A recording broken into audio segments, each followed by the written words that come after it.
2024最新美国恐怖悬疑片《伊人湖》精彩上线，面具人到底是谁？万圣节快到了，大傻和二傻开着车子连夜前往伊人湖度假村，半路上遇见小乔正在修理汽车，大傻就好心下车去帮忙。小乔得知两人是去伊人湖度假村做几场恐怖演出，面部表情大变。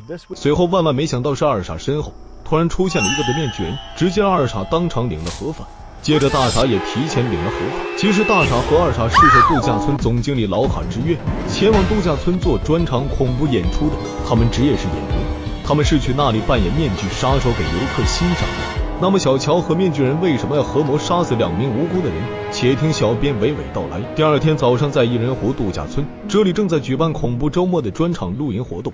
站在场地上穿着白色 T 恤衫的人都是度假村的员工，他们正在欢迎营地的第一批客人，其中还有一个著名的视频博主皮特。总经理老卡和他老婆玛丽就在接待中心笑容可掬的跟游客聊着天。其实这个宜人度假村规模不是很大，算是个夫妻店吧。游客对于晚上的恐怖之夜的演出十分的期待。这时皮特来找老卡，并且亮明了身份，他想做个专访。老卡表示等会有空就去找他。皮特转身就走了，玛丽就在一旁发牢骚，表示那2个演员怎么还没有来。老卡表示已经跟他们发了短信，他们已经在来的路上，今晚的演出肯定没有问题的，一切都就位了。玛丽表示最好不要出问题，我们已经在这里投资很多的钱。老卡做了一个鬼样子，反正他觉得女人就是爱唠叨。到了晚上，小广场先是燃起了篝火，工作人员大胖正在跟大家讲述伊人湖的历史，他起了一个头。接着工作人员大黑滔滔不绝讲起这个伊人湖恐怖的历史。原来在20年前，这里发生过绑架凶杀案，据说其中2名被杀害的人还变成鬼魂，专门回到伊人湖吓人玩。顿时游客纷纷发生了惊呼，他们希望看到这2个鬼魂，希望活动尽快举行。他们中的每一个人都是恐怖游玩的爱好者，因为他们是第一批游客，所以还付给老卡1万美元的 VIP 费用，而且大部分的游客要求越吓人越好。哇塞，没想到旅游费用竟然会这么贵了，看样子老卡这次要发大财了。大胖在台上不停安抚大家，表示表演很快就会开始。后台正在做准备工作，这时卷毛站起来表示这是老卡利用这个案子来赚钱的，实际上并没有什么鬼魂来这里，看样子游客里面还有清醒的人。大黑就不乐意了，那个卷毛不是明显来拆台的吗？于是就想教训一下卷毛，但是被其他工作人员拖开了。这时老卡和玛丽来到台上，假装2个鬼魂的样子，在那里比划着拖延时间。其实他们的内心十分的焦急，因为那2名演员到现在还没有来。演着演着，2人竟然还讲起了脱口秀。老卡夫妻俩的内心有些绝望，不过他们还好有应急方案。随后老卡表示让大家回到帐篷里，今晚的恐怖游玩活动已经开始，面具杀手随时会出现。然后大家纷纷散去。其实老卡的应急方法就是让大黑他们扮演面具人，开着车在后面追逐游客闹着玩，然后又带着游客来到附近的铁路涵洞口，现场讲述当年那几个人是怎么被杀的，好像大胖和大黑他们当年就在现场一般。其实在20年前他们还是个小屁孩而已。不过游客们听的是一惊一乍的，感觉十分的满足。大黑表示今晚就这样了，让大家回帐篷好好休息，迎接明天万圣节的到来。话音刚落，一个拿刀的面具人出现在人群的后面，一闪而过。到了半夜，面具人从炭炉里抽出一根烧红的钩矛，悄悄潜入大胖的帐篷。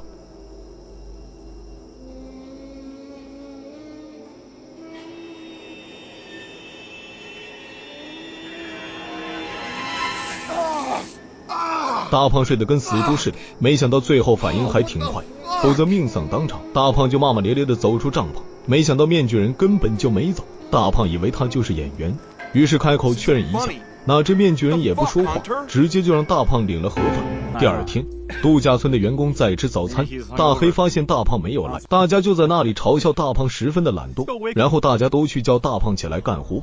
大黑来到帐篷前，发现地上有很多番茄汁，就在那里琢磨起来，难道大胖被砍了不成？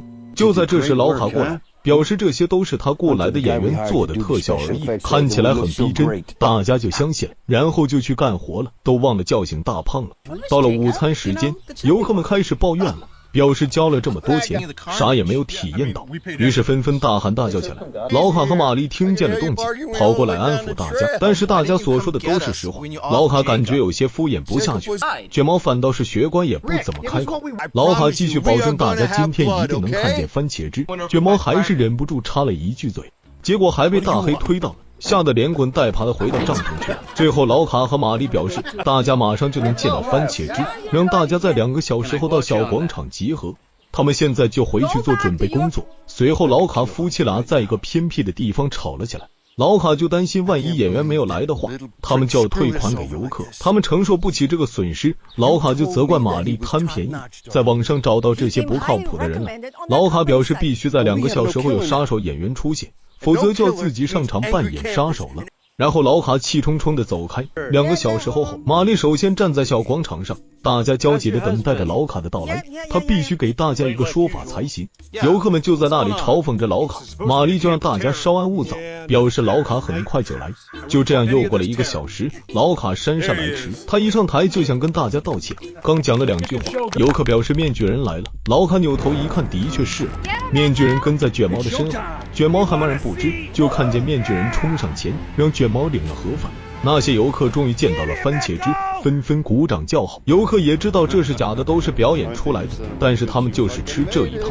面具人走上台，把老卡推到一边，让人感觉这个人设就是真的。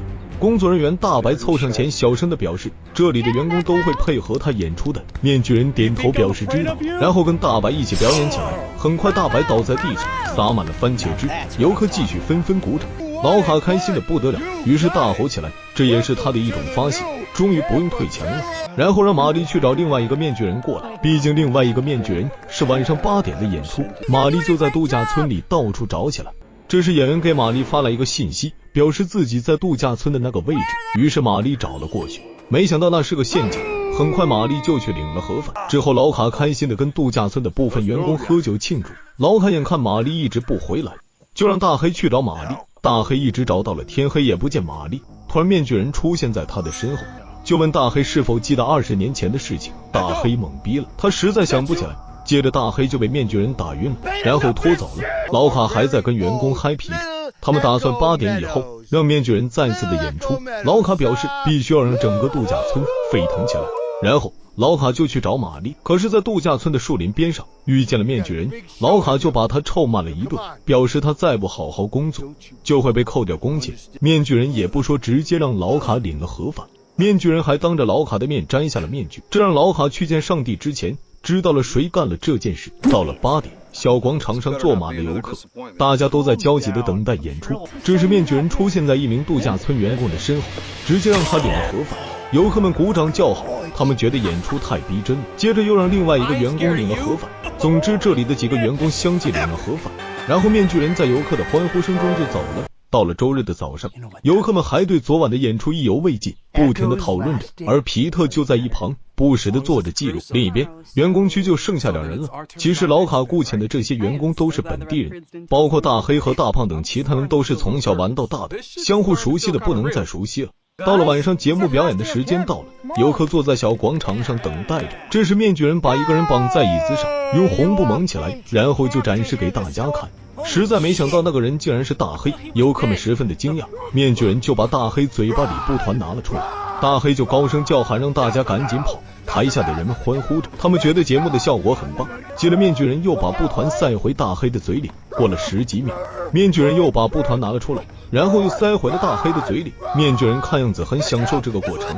最后面具人不玩了，就跳到了游客中间，然后把面具摘了下来。这下令所有人大吃一惊，哇塞，这不是卷毛吗？卷毛就对着那2个员工表示，你们还记得我吗？卷毛提醒这些员工，他们在少年时代就在伊人湖曾经欺负过卷毛兄妹俩，拒绝兄妹俩加入到他们当中一起玩耍。这下2名员工想起来，而且还知道卷毛的真实身份。原来卷毛兄妹俩就是他们口里所谓能变成鬼魂来骚扰游客的原型，当年就是他们的作恶，导致卷毛的妹妹小乔走到铁路涵洞口哭泣时被坏人拐走了，而他们的父母则在伊人湖被同一伙坏人所杀害。卷毛得以逃生，这次他是回来复仇的。